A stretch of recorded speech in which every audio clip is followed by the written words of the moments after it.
Xenosystems Fragments. Science. Nickland. Narrated by Skeptical Waves. This comment thread wandered into a discussion of science, of considerable intricacy and originality.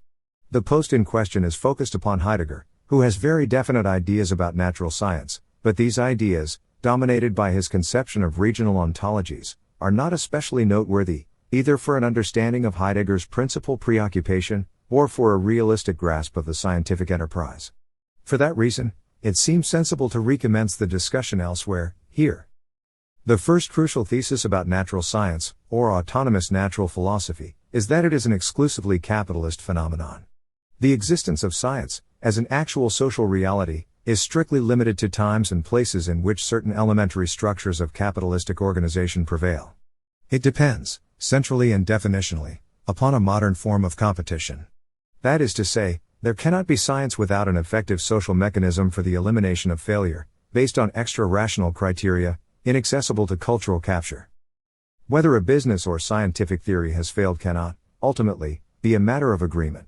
No possible political decision, based on persuasion and consensus, can settle the issue.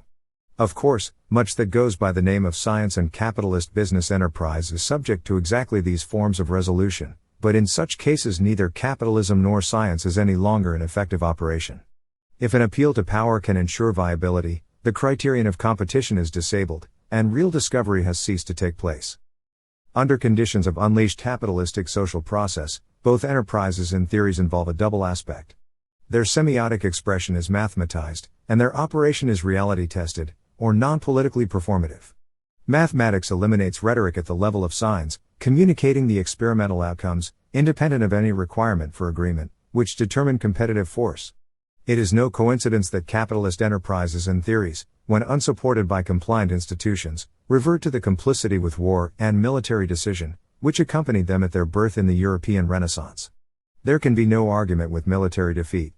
It is only when the demand for argument is set aside, when capitalism begins, that military reality compulsion becomes unnecessary. Capitalism is in operation when there is nothing to discuss. An enterprise, or theory, is simply busted, or not. If, given the facts, the sums don't work, it's over. Political rhetoric has no place. Politicized science is quite simply not science, just as politicized business activity is anti-capitalism. Nothing has been understood about either, until this is. Insofar as there is anything like a social contract at the origin of capitalism, enterprise and science alike, it is this: if you insist upon an argument, then we have to fight. Real performance is the only credible criterion, for which no political structure of disputation can be a substitute.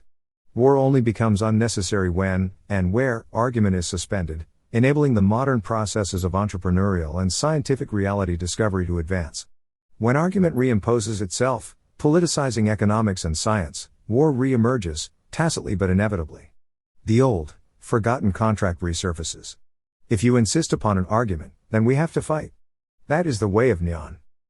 It is quite natural, therefore, for technology to be considered an adequate summary of the capitalist culture of discovery. Machines, social machines no less than technical machines, cannot be rhetorically persuaded to work. When science really works, it's robot wars, in which decision is settled on the outside, beyond all appeal to reason. Well-designed experiments anticipate what a war would tell, so that neither an argument, nor a fight, is necessary. This is Popperian falsificationism, re-embedded in socio-historical reality. Experiments that cannot cull are imperfect recollections of the primordial battlefield.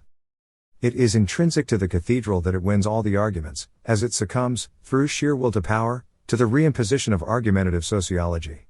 By doing so it destroys capitalism, enterprise, and science. At the end of this trajectory, it excavates the forgotten social contract of modernity. Its final discovery is war.